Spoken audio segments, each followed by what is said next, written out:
বউ হবেন মস্ত বড় ডাক্তার, ডাক্তার বউয়ের টাকায় চলবে সংসার, গাড়িতে ঘুরবেন ফিরবেন। মেডিকেল কলেজ পড়ুয়া এক প্রেমিকা এমন স্বপ্নই দেখিয়েছিলেন সিঙ্গাপুর প্রবাসী লালটু মিয়াকে। প্রেমে অন্ধ হয়েছিলেন, হারিয়েছিলেন গভীর স্বপ্নে। স্বপ্ন ভেঙেছে লালটু মিয়ার, ততক্ষণে হারিয়েছেন প্রবাসী উপার্জিত সব অর্থ, হয়েছেন নিঃস্ব। আজান পড়লে সাথে সাথে গাড়িতে তাহলে তো পরেশগাঁও মহিলা তো ভালো। আমি ওকে যে অবিশ্বাস করব এই জিনিসটা আমার মাথায় আসে। এই আসতে যায় আর কয় যে না এখনো বিদেশ করো, আমি এখন বাইরে পড়তে যাব, আমার অফার আইছে, তুমি খরচটা দাও, যদি আল্লাহ ভালো করে আমি পরীক্ষা দিয়ে বাড়ি এলে তোমার আর সিঙ্গাপুর সারা বছর করা লাগবে, এটা তুমি খালি আমার দেখাশোনা করবা, আমারই গাড়ি থাকবে পার্সোনাল, যে কোনো জায়গায় আমি কুষ্টিয়াতে পোস্ট নেবো নি, ওইখানে আমি থাকবো, তুমি খালি আমার পাশে থাকবে। মেহেরপুরের গাংনী উপজেলার হিন্দা গ্রামের লালটু মিয়া 7 বছর আগে সিঙ্গাপুরে পাড়ি জমান। সেখানে যাওয়ার পর ভালোই ছিলেন তিনি। বছর না ঘুরতেই ভাবি বিলকিস খাতুনের পাতানো ফাঁদে পা দেন লালটু মিয়া। মেডিকেল কলেজ পড়ুয়া ননদ হীরার সাথে বিয়ের প্রলোভন দেখায় ভাবি বিলকিস খাতুন। এরপরই হীরার সাথে শুরু হয় কথাবার্তা, হয় গভীর প্রেম। তবে শর্ত হলো লেখাপড়া শেষ হলে কেবল তাদের বিয়ে হবে। পড়ালেখার খরচও বহন করতে হবে লালটু মিয়াকে। সব শর্তই মেনে নেন প্রবাসী লালটু মিয়া। এরপর লেখাপড়ার খরচসহ নানা বাহানায় বিভিন্ন সময়ে কৌশলে হাতিয়ে নেন প্রায় অর্ধ কোটি টাকা। কিন্তু তখনও কিছু বুঝে উঠতে পারেনি লালটু মিয়া। বিপত্তি ঘটে যখন দেশে এসে বিয়ের জন্য ভাবিকে চাপ দেন, কিন্তু বারবারই দেশে আসার ব্যাপারে বাদ সাধেন চতুর ভাবি। এরপরই ভাবির প্রতারণার বিষয়টা কিছুটা আঁচ করতে পারে লালটু মিয়া। চলে আসেন দেশে, কিন্তু দেশে আসার পর থেকে বন্ধ পান হীরার ফোন। ভাবির সাথে যোগাযোগ করলে জানায় হীরা চিকিৎসা নিতে ভারতে গিয়েছেন। আমাকে ক্যান্ডি ক্যান্ডি কয় যে আমার এখন বেঁচে থাকার কোনো উপায় নাই, এখন যা করবা তুমি। আমি আর অত দূর ভাঙে ছিটি দেখিনি, আত্মীয় মানুষ কি আমাকে ঠকাবে? কথাও কইছি, লেনদেন করেছি, সব একটা নাম্বারে।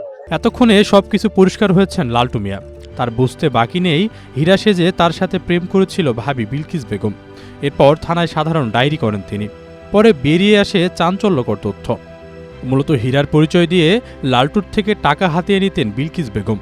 যে বিকাশের মাধ্যমে টাকা নিতেন সেটাও বিলকিসের দেওর জামরুল ইসলামের নামে রেজিস্ট্রেশন করা, আর বিকাশের রেজিস্ট্রেশন করা ভাবি বিলকিসের নামে। বিলকিসি হলো মা সাইজিছে, বিলকিসি প্রেমিকা সাইজিছে, বিলকিস সাইজে আমার সাথে প্রতারণা পেনি 50 থেকে 60 লক্ষ টাকা গ্রেপ্তার করেছে। মিডিয়া এবং প্রশাসনের কাছে আমার একটাই এবং সরকারের কাছে আমার একটাই দাবি যে আমি যে প্রতারণা করেছি এর পরবর্তী দিনে এই জিনিসটা কেউ না পড়ে। লালটুর বাবা জানান ছেলে তাকে সংসার খরচ বাবদ 5,000 করে টাকা দিত, অথচ লাখ লাখ টাকা দিত ওই মেয়েকে।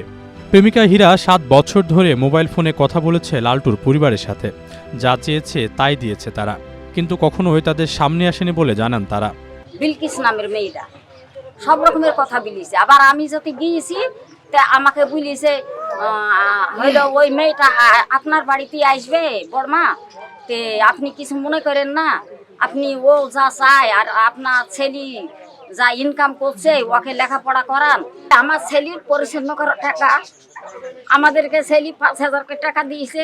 জমি জায়গা বেচছি, গরু বাছুর নাঙ্গল মোষ গাড়ি বেচছি, আমি টাকা দিয়েছি ছেলেকে। যাকে মা সাজে আমাদের বাড়ি পাঠাইছিল ওই মহিলাকে আমরা এখনো দেখলে চিনতে পারবো, কিন্তু ও তো বাস্তবে ওর মা না, ওকেও সাজিয়ে নিয়ে আসছে।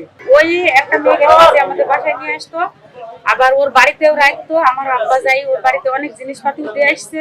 তবে এ বিষয়ে ক্যামেরার সামনে মুখ খুলতে রাজি হননি বিলকিসের স্বামী টুটুল মিয়া। কেস হয়েছে, পুলিশে ধরে নিয়ে যাবে, কোর্টে যাবে, বিচার হবে, যে কদিন জেল হয়ে যায় সেই দিন জেল কাটবে।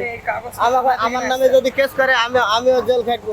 মিথ্যা আশ্বাস দিয়ে মেডিকেল ছাত্রীর পরিচয় দিয়ে বিলকিস খাতুন নামে তার চাচাতো ভাবি যে প্রতারণা করেছে তার বিচারও দাবি করেছে এলাকাবাসী। ওই মেয়ের মেডিকেল খরচ বাবদ প্রত্যেক মাসে 50,000, তাতে 55 থেকে 60 লাখ টাকা মেয়ের কাছ থেকে প্রতারণা করে নিয়ে নিয়েছে। তো আমি প্রধানমন্ত্রীর কাছে আকুল আবেদন আমার, এর জন্য সুষ্ঠু তদন্ত এবং সুষ্ঠু বিচার 1 মাসের মধ্যে কমপ্লিট করে মাননীয় প্রধানমন্ত্রী। সাধারণ ডায়েরির বিষয়ে খতিয়ে দেখছে গাংনী থানা পুলিশ। আমরা এটা হচ্ছে বিকাশ হেড অফিসে যে লেনদেন হয়েছে সে তথ্য আমরা চাওয়ার পরে যদি এর সত্যতা পাওয়া যায় এর আইনগত পদক্ষেপ গ্রহণ করা হবে। এদিকে সাংবাদিকদের উপস্থিতি টের পেয়ে বাড়ি ছেড়ে পালিয়ে যান বিলকিস খাতুন। আশরাফুল ইসলাম, প্রবাস খবর।